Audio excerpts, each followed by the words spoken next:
Good morning everyone. हमने previous videos में देखा था कि इक्विवेलेंट फ्रैक्शन किसको कहते हैं। अब इस वीडियो में हम देखेंगे कि मिसिंग नंबर्स कैसे फाइंड करते हैं फ्रैक्शन के अंदर। और जैसा कि हम इस क्वेश्चन में देख रहे हैं कि यहाँ पे इसने इक्वल का साइन दिया है। इक्वल का साइन दिया है, इसका मतलब ये नंबर इसके इक्विवेलेंट है, और यहाँ भी इक्वल का साइन है, मतलब ये नंबर इसके इक्विवेलेंट है। इसने इक्वल का साइन दिया, इसका मतलब ये इक्विवेलेंट ऑलरेडी क्वेश्चन बोल रहा है, ठीक है। और ये नंबर इसके भी इक्विवेलेंट है, ठीक है। तो इक्विवेलेंट निकालने का तो फॉर्मूला आपको फॉर्मूला पता ही है, और हम एक एक पेयर को एक बार में लेते हैं, ठीक है। 3/5 इज इक्वल टू ये बॉक्स बनाया बाई 20। इनिशियल में हम अपने खुद से इसको निकालने के लिए हम इसकी वैल्यू x डाल देते हैं, ठीक है। x डाल दिया हमने इसकी वैल्यू, और इक्विवेलेंट एज इट इज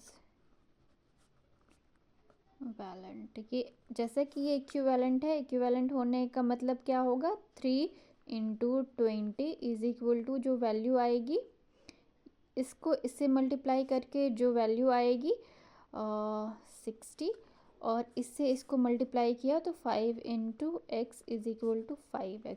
इस दोनों की वैल्यू सेम होगी। ये हमने देखा है ना, इक्विवेलेंट होने का तो यही होता है। 5x is equal to 60।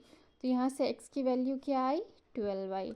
तो ये 12 कहाँ जाएगा, यहाँ को चला जाएगा, ठीक है। और फिर बिल्कुल ऐसे ही सिमिलरली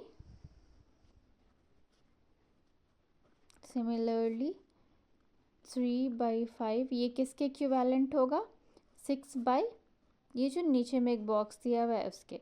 इसको अगर हम इनिशियली y मान लेते हैं, y ले लिया हमने, तो क्या according to equivalent as it is, इसका मतलब क्या हो गया, 3 × y किसके इक्वल होगा। यहाँ पे मैं शॉर्ट फॉर्म में जाऊँ, नहीं रहने दो, 3y और 5 × 6, 5 6 जो 30। तो क्या हो जाएगा, 3y इज इक्वल टू 30, क्योंकि ये इक्विवेलेंट है। इक्विवेलेंट होने का मतलब ये दोनों वैल्यू इक्वल होती है। तो यहाँ से y की वैल्यू क्या निकलेगी, 10 निकलेगी, क्योंकि इधर जो मल्टीप्लिकेशन में होता है वो इधर डिवीज़न में हो जाता है। अच्छा, इस स्टेप को भी मैं यहाँ पे लिख देती हूँ, y इज इक्वल टू 30/3, और 3 1 ज़ा 3 10 ज़ा 30। तो ये इस तरह से मैंने y की वैल्यू निकाली है, ठीक है। यहाँ पे मैं बता दूँ x की वैल्यू कैसे निकाल ली है।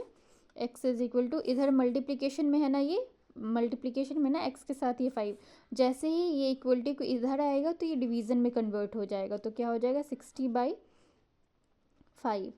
तो 5 1 जो 2 जो 12 टाइम में ये कट कर रहा है, इसलिए यहाँ से x की वैल्यू 12 आई है। तो ये 12 की वैल्यू कहाँ को जाएगी, x मैंने किसे माना था, फर्स्ट वाले टर्म को माना था, तो यहाँ पे क्या हो जाएगा, 12 हो जाएगा, और यहाँ पे क्या हो जाएगा, 10 हो जाएगा। यहाँ हमने 10 निकाला। आई होप आपको समझ आया होगा।